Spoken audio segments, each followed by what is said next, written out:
उत्तराखंड में योग दिवस की तैयारी तेज। सीएम धामी पार्वती सरोवर के किनारे कार्यक्रम का शुभारंभ आज कर सकते हैं तैयारियों पर बैठक। अल्मोड़ा में भीषण गर्मी में अघोषित बिजली कटौती से चढ़ा पारा। ऊर्जा निगम के कार्यालय पर कांग्रेस ने सौंपा ज्ञापन। हालात नहीं सुधरने पर बड़े आंदोलन की चेतावनी। ऋषिकेश में बंद पड़े फार्मास्यूटिकल प्लांट के गोदाम में लगी आग। दमकल की गाड़ियों ने बुझाई आग। गोदाम में रखे थे केमिकल के ड्रम और एक्सपायरी डेट की दवाइयां। देहरादून में हत्याकांड का मुख्य आरोपी रामवीर गिरफ्तार। राजस्थान से धरा गया गोलीकांड का आरोपी रामवीर सहित अब तक 5 अभियुक्तों की गिरफ्तारी। डोईवाला में 105 गैस सिलेंडर चोरी का खुलासा। 64 सिलेंडर के साथ 3 आरोपी हुए गिरफ्तार। गैस गोदाम कीपर ही निकला मुख्य आरोपी। देवभूमि में आज गिर सकती हैं राहत की बूंदें। उत्तराखंड में पहाड़ से मैदान तक बदलेगा मौसम। बारिश और तूफान का ऑरेंज अलर्ट। शाम को मौसम बदलने का अनुमान। आप देख रहे हैं के न्यूज, खबरों का सारथी। नमस्कार, आप देख रहे हैं के न्यूज इंडिया। मैं हूं आपके साथ गरिमा वाजपेयी। खबर उत्तराखंड की शुरुआत करते हैं कुछ खास खबरों के साथ में। खबर है देहरादून से, जहां पर नेहरू क्षेत्र में बीते दिन हुए गोलीकांड के मुख्य आरोपी रामवीर को पुलिस ने राजस्थान से गिरफ्तार कर लिया है और वहीं एक आरोपी अंकुश को भी गिरफ्तार किया जा चुका है। बता दें कि पूर्व में 3 अभियुक्तों की गिरफ्तारी हो चुकी है। इसके संबंध में एसएसपी अजय सिंह ने कहा कि रामवीर सहित 5 अभियुक्तों की गिरफ्तारी हो चुकी है, जबकि घटना में शामिल अन्य 2 की तलाश की जा रही है। तो ये बड़ी जानकारी आपको हम बता रहे हैं, जहां पर गोली हत्याकांड का मुख्य आरोपी रामवीर गिरफ्तार किए जाने की बात सामने आई है।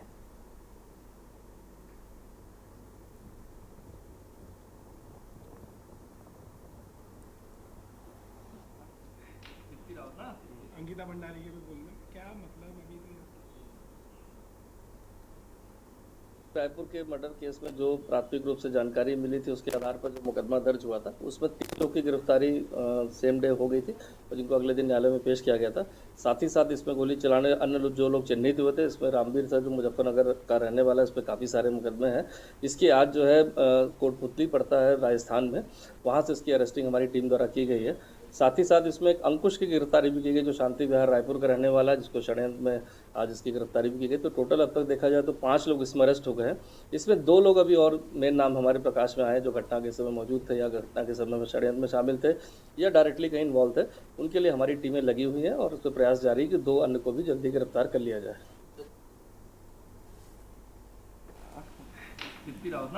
अंकिता भंडारी के भी बोलना क्या मतलब अभी तो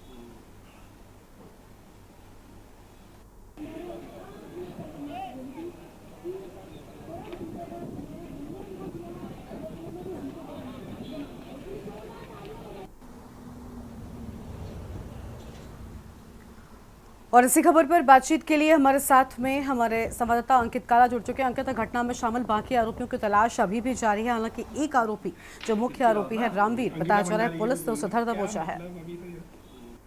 बिल्कुल, आपने सही कहा, लेकिन इसमें एक बड़ी अपडेट यही है गरिमा की जो 2 अन्य अभियुक्त भी थे, जिसके बारे में अभी एसएसपी अजय सिंह के द्वारा बताया गया, उन दोनों को भी पुलिस ने एक मुठभेड़ के बाद गिरफ्तार कर लिया है।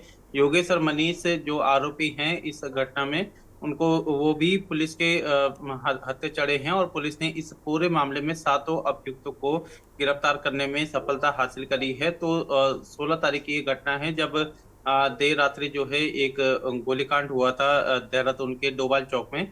यहाँ पर एक युवक की मृत्यु हो गई थी, जबकि 2 अन्य युवक जो है वो घायल थे।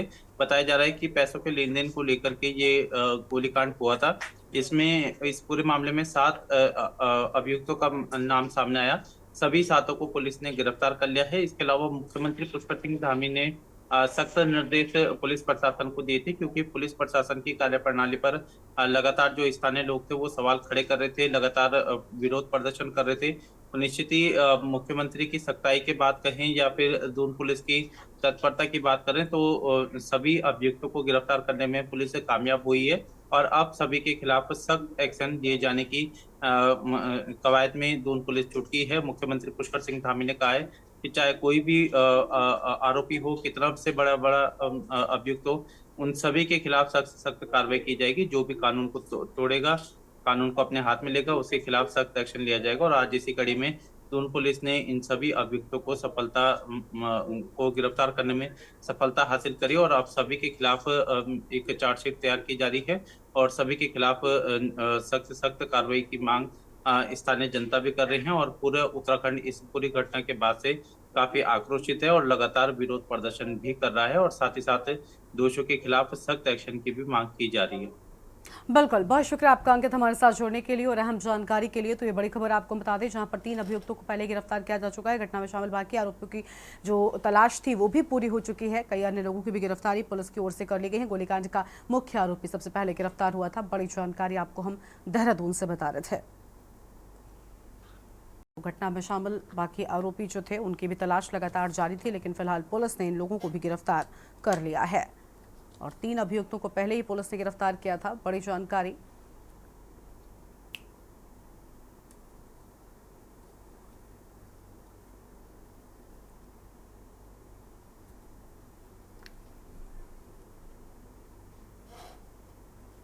और आगे बढ़ते हैं खबरों की ओर। अगली खबर आपको हम देहरादून से बताते हैं, जहां कानून व्यवस्था को लेकर सीएम सख्त नजर आ रहे हैं। माहौल खराब करने की किसी को छूट नहीं, लापरवाही पर कड़ी कार्रवाई हो। और डोभाल चौक हत्याकांड पर सीएम धामी की 2 टूक, बदमाश छोटे हों या बड़े उन्हें नहीं छोड़ा जाएगा, कोई कानून से नहीं बचेगा। सीएम की ओर से बड़ी बातें कह दी गई हैं। पीड़ित परिवार के साथ सरकार खड़ी है।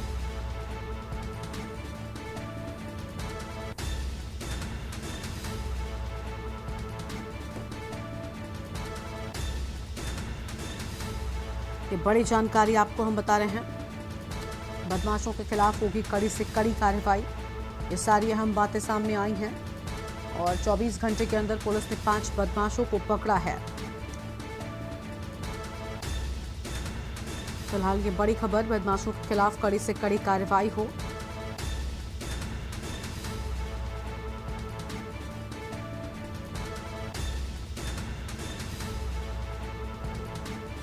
तो यह अहम जानकारी आपको हम बता रहे हैं।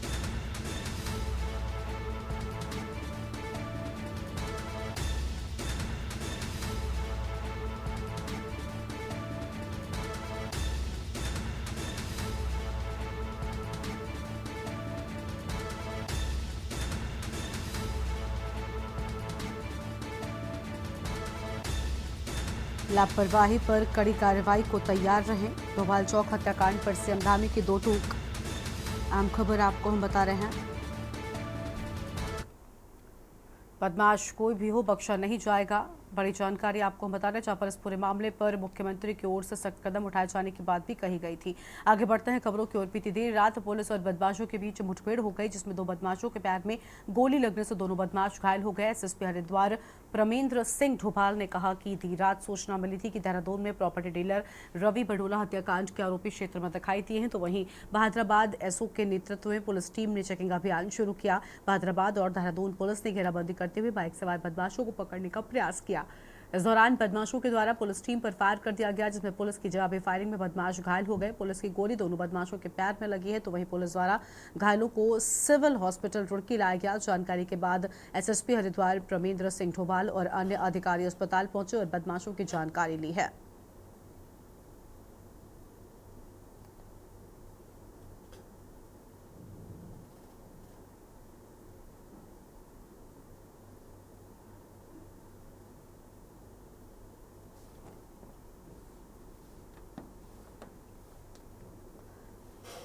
देहरादून में रवि बडोला नामक एक व्यक्ति की हत्या की गई थी, जिसमें देहरादून पुलिस लगातार इनका पीछा कर रही थी। जो मुख्य अभियुक्तगण हैं इनके पीछे लगातार लगी थी।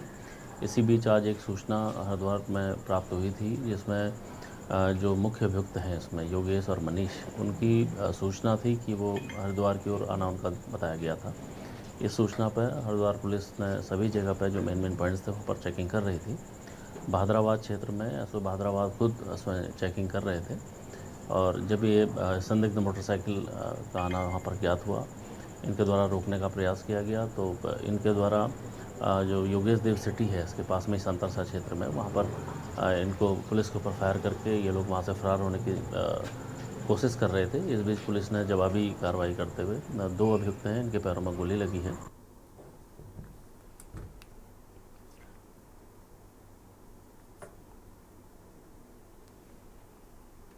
अगली खबर का रुख कर लेते हैं। खबर है देहरादून से, जहां आज कांग्रेस प्रत्याशी करेंगे नामांकन दाखिल। प्रत्याशी काजी निजामुद्दीन करेंगे नामांकन दाखिल। जिला कलेक्ट्रेट में पर्चा दाखिल करेंगे निजामुद्दीन। पूर्व सीएम हरीश रावत और प्रदेश अध्यक्ष रहेंगे मौजूद। मंगलौर विधानसभा सीट से प्रत्याशी हैं काजी निजामुद्दीन। प्रत्याशी लखपत बटोला 22 जून को नामांकन दाखिल करेंगे। बद्रीनाथ सीट से कांग्रेस प्रत्याशी हैं लखपत बटोला। और उत्तराखंड की 2 विधानसभा सीटों में हो रहा है उपचुनाव। 10 जुलाई को होगा मतदान और 13 जुलाई को मतगणना होगी।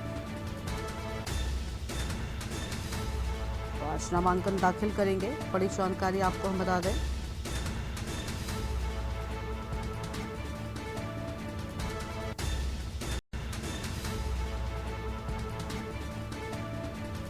और इसी खबर पर बातचीत के लिए हमारे साथ में हमारे संवाददाता अंकित काला लगातार बने हुए। अंकित, आज पर्चा दाखिल किए जाने की बात सामने आ रही है।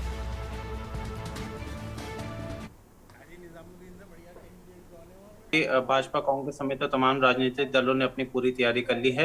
इस बीच कांग्रेस के प्रत्याशी आज नामांकन करने वाले हैं। मंगलौर विधानसभा सीट से जो कांग्रेस के प्रत्याशी हैं और पूर्व विधायक भी रहे हैं काजी निजामुद्दीन, उनका आज नामांकन दाखिल होना है। अब से थोड़ी देर में वो नामांकन को दाखिल करेंगे। इससे पहले एक रोड शो का आयोजन भी किया गया है।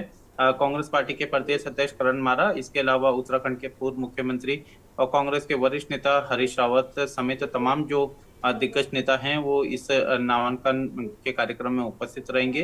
भाजपा एक तरफ जहां लोकसभा चुनाव में जो शानदार जीत उत्तराखंड राज्य से मिली है, राज्य की 5 लोकसभा सीटों में कमल खिला है, तो इसकी वजह से भाजपा जो कार्यकर्ता हैं, पदाधिकारी, वो काफी उत्साहित हैं, जीत को लेकर के काफी आश्वस्त हैं। और उत्तराखंड का जो राजनीतिक इतिहास है, जो उपचुनाव का इतिहास है, उसमें एक द्वाराहाट विधानसभा को छोड़ करके अधिकांश जो उपचुनाव हुए हैं और उनमें सत्ताधारी दल की विजय हुई है। तो इस चीज को लेकर के भाजपा काफी आश्वस्त है। दूसरी तरफ कांग्रेस का ये कहना है कि जिस तरीके से जनता परेशान है, तमाम जनहित से जुड़े मुद्दों को लेकर के जनता काफी आक्रोशित है। इन सब मुद्दों के सहारे कांग्रेस पार्टी के जो तमाम प्रत्याशी हैं, ये सभी दोनों ही जो प्रत्याशी हैं ये जीत दर्ज करेंगे। बहरहाल अब 10 जुलाई को मतदान होना है और 13 जुलाई को परिणाम सामने आने हैं। उसमें देखना होगा कि जनता ने क्या कुछ मन बनाया है, क्या जो मंगलौर की सीट है जो अभी तक भाजपा के हाथों कभी भी नहीं गई है अब तक के इतिहास में, क्या ये इतिहास टूटेगा? क्या जो भाजपा के प्रत्याशी हैं करतार सिंह भराना, क्या वो मंगलौर सीट जीत पाएंगे? दूसरा जो बद्रीनाथ विधानसभा सीट है जो कि काफी महत्वपूर्ण है, और जो बद्रीनाथ की अगर हम बात करते हैं गरिमा, तो इस विधानसभा सीट से जो कांग्रेस के विधायक रहे हैं राजेंद्र सिंह भंडारी, वो कांग्रेस छोड़ करके भाजपा में गए थे और उसके बाद उन्होंने अपनी विधायकी से भी इस्तीफा दे दिया था। तो इसी की वजह से उपचुनाव होना है। तो क्या बद्रीनाथ की जनता जो दल बदल करने वाले नेता हैं, क्या उनको एक बार फिर से जीत दिला पाएगी? इन सब चीजों पर सबकी निगाह रहेगी। लेकिन बहरहाल आज नामांकन होना है और इसके बाद फिर लखपत बटोला भी अपना नामांकन दाखिल करेंगे और निश्चित ही सबकी निगाहें अब इस उपचुनाव पे टिकी है और इस उपचुनाव का कैसा परिणाम आएगा, इस सब पर हमारी भी निगाहें बनी रहेगी। बिल्कुल, साफ तौर पर क्या कुछ नतीजे होते हैं उपचुनाव में, किस तरीके का प्रदर्शन देखने को मिलता है, सब कुछ बहुत अहम होगा। बहुत शुक्रिया अंकित आपका हमारे साथ जोड़ने के लिए और अहम जानकारी के लिए। तो बड़ी खबर आपको बता रहे हैं, जहां पर आपको बता दें कि आज कांग्रेस के प्रत्याशी लखपत बटोला नामांकन दाखिल करेंगे। बड़ी जानकारी आपको हम बता रहे हैं। इस दौरान कई अहम लोगों के मौजूद रहने की बात भी सामने आ रही है। तो प्रत्याशी नामांकन दाखिल करेंगे और जिला कलेक्टर में पर्चा दाखिल करेंगे निजामुद्दीन। अहम खबर आपको हम बता रहे हैं। पूर्व सीएम हरीश रावत और प्रदेश अध्यक्ष इस दौरान मौजूद रहेंगे। फिलहाल ये बड़ी जानकारी आपको हम बता रहे हैं।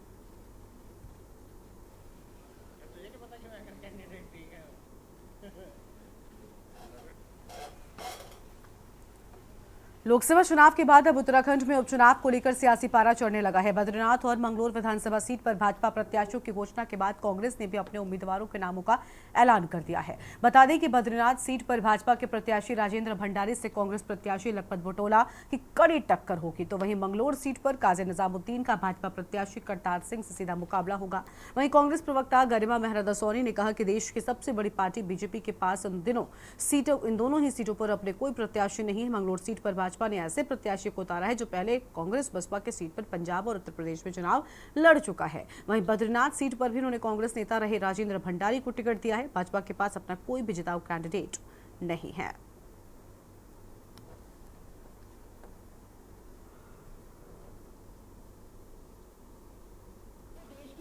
बड़ी पार्टी कहने वाली भारतीय जनता पार्टी, राजनीतिक शुचिता की बड़ी बड़ी डींगे हाँकने वाली भारतीय जनता पार्टी आज उत्तराखंड के 2 उपचुनाव जिन सीटों पर हो रहे, वहां अपना कोई समर्पित और निष्ठावान कार्यकर्ता प्रत्याशी के रूप में देने में असमर्थ है।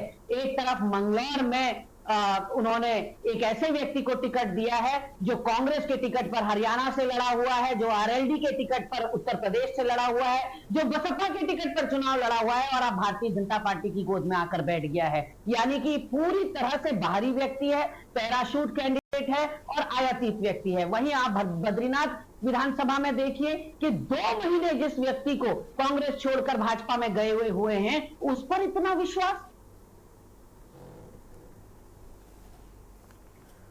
प्रदेश में मौसम विभाग का पूर्वानुमान जारी है। 60 से 70 किलोमीटर की रफ्तार से चल सकती है हवाएं। बारिश से बाढ़ जल भराव की बन सकती है स्थिति।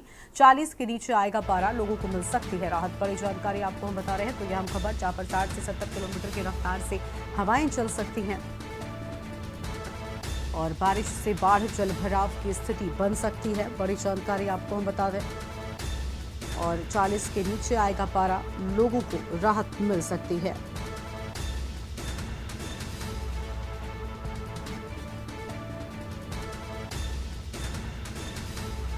बड़ी खबर आपको हम बता रहे हैं।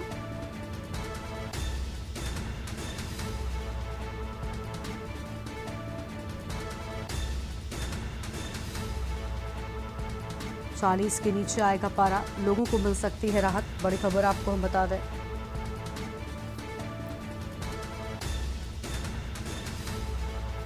देहरादून से अहम जानकारी।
तो यह हम खबर आपको हम बता रहे हैं देहरादून से खबर, जहां पर 60 से 70 किलोमीटर की रफ्तार से चल सकती हैं हवाएं।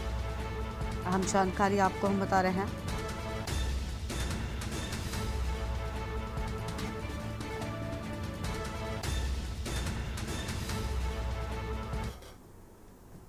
और अगली खबर अल्मोड़ा से आपको हम बताते हैं, जहां भीषण गर्मी में अघोषित बिजली कटौती। ऊर्जा निगम के कार्यालय पर कांग्रेस ने सौंपा ज्ञापन। हालात नहीं सुधरने पर बड़े आंदोलन की चेतावनी की बात सामने आई है। गर्मी के बीच बिजली कटौती से लोग परेशान। तो गर्मी के बीच बिजली कटौती से परेशान लोग और हालत नहीं सुधरने पर बड़े आंदोलन की चेतावनी की भी बात कही गई है।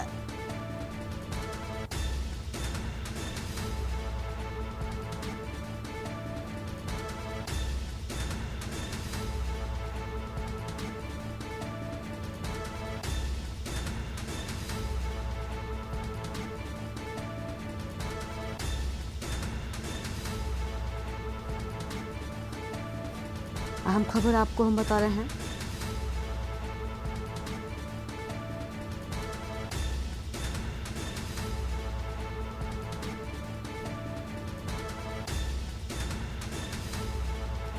ऊर्जा निगम के कार्यालय पर कांग्रेस ने ज्ञापन सौंपा है।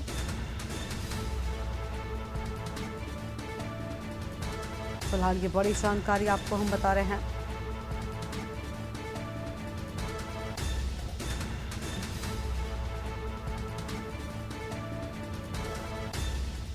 अल्मोड़ा से खबर, भीषण गर्मी में परेशान लोग। ऊर्जा निगम के कार्यालय पर कांग्रेस ने ज्ञापन सौंपा है। आगे बढ़ते हैं खबरों की ओर। ऋषिकेश से खबर है, जहां बंद पड़े फार्मास्यूटिकल प्लांट के गोदाम में भीषण आग लग गई। दमकल की कई गाड़ियों ने मिलकर आग पर काबू पाया है। गोदाम में केमिकल के ड्रम थे, एक्सपायरी डेट की दवाइयां थी। आग लगने के कारण गोदाम में कई धमाके हुए हैं। तो आग लगने की वजह से गोदाम में कई धमाकों की भी बात सामने आई है। तो ये बड़ी खबर आपको हम बता दें।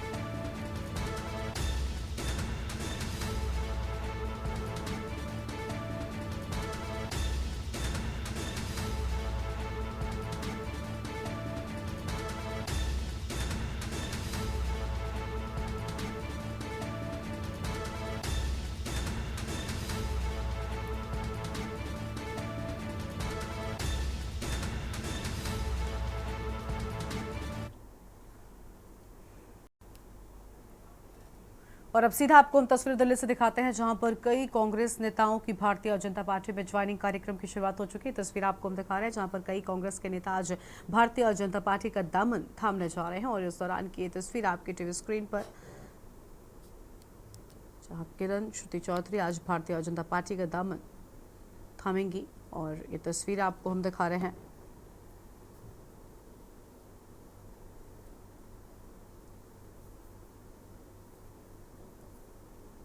कांग्रेस पार्टी के कई नेता भारतीय जनता पार्टी का दामन थामने जा रहे हैं। सदस्यता ग्रहण कार्यक्रम की ये तस्वीरें दिल्ली से आपको हम दिखा रहे हैं। सीधी तस्वीर आपकी टीवी स्क्रीन पर।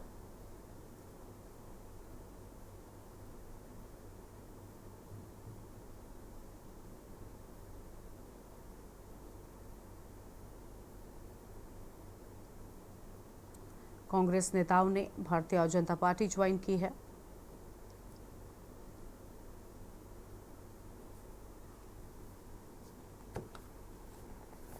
तो कई कांग्रेस पार्टी के बड़े नेताओं ने आज भारतीय जनता पार्टी का दामन थामा है। और उसकी ये तस्वीर है आपकी टीवी स्क्रीन पर।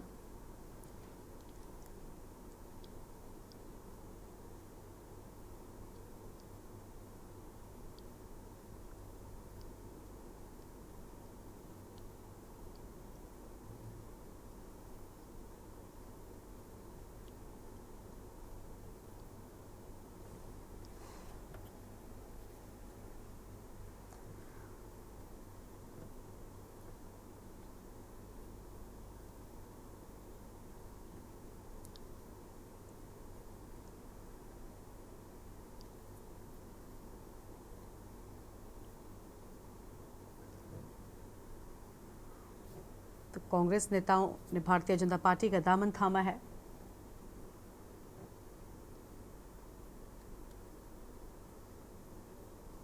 कई अहम नेताओं की भारतीय जनता पार्टी में एंट्री और सदस्यता ग्रहण कार्यक्रम की ये तस्वीरें आपकी टीवी स्क्रीन पर।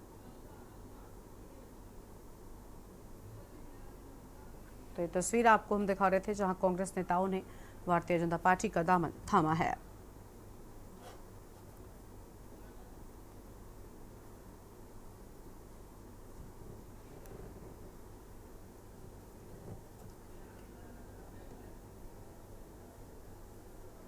तो ये पहली तस्वीर आपको हम दिखा रहे हैं, जहां पर नालंदा कैंपस के भीतर की तस्वीरें। प्रधानमंत्री नरेंद्र मोदी आज यहां पर पहुंचे हुए विशेष कार्यक्रम के आयोजन में। तो नालंदा यूनिवर्सिटी के भीतर की ये तस्वीरें। प्रधानमंत्री नरेंद्र मोदी यहां पर पहुंचे हुए हैं। तरफ बिहार पहुंचे नालंदा यूनिवर्सिटी में प्रधानमंत्री की तस्वीर। तो वहीं दूसरी ओर भारतीय जनता पार्टी ने कई कांग्रेसी नेताओं का पार्टी के साथ स्वागत किया है। और ये देखिए, कई नेताओं ने बीजेपी का दामन थामा है। बीजेपी का पट्टा पहनाकर उन्हें पार्टी की सदस्यता दिलाई गई है और स्वागत पार्टी में किया गया है। दो तस्वीरें आपको हम दिखा रहे हैं, एक तरफ बिहार के नालंदा से प्रधानमंत्री मोदी और दूसरी ओर बीजेपी के शपथ माफ कीजिएगा सदस्यता ग्रहण की तस्वीरें आपकी टीवी स्क्रीन पर। तो कांग्रेस के बड़े नेताओं ने बीजेपी का दामन थामा है और वो तस्वीर आपकी टीवी स्क्रीन पर आपको हम लगातार दिखा रहे हैं।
तो दो तस्वीरें आपकी टीवी स्क्रीन पर, एक तरफ बिहार के नालंदा से जहां यूनिवर्सिटी में पहुंचे प्रधानमंत्री और दूसरी ओर दिल्ली से तस्वीरें जहां पर बीजेपी में आज कई बड़े कांग्रेसी नेताओं का स्वागत किया गया। बीजेपी का पटका पहनाकर उनका स्वागत और पार्टी की सदस्यता दिलाई गई है।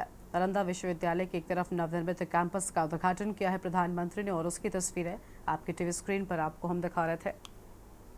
और उत्तराखंड की खबरों में फिलहाल इतना ही। तमाम खबरों के लिए आप देखते रहिए के न्यूज़ इंडिया। नमस्कार।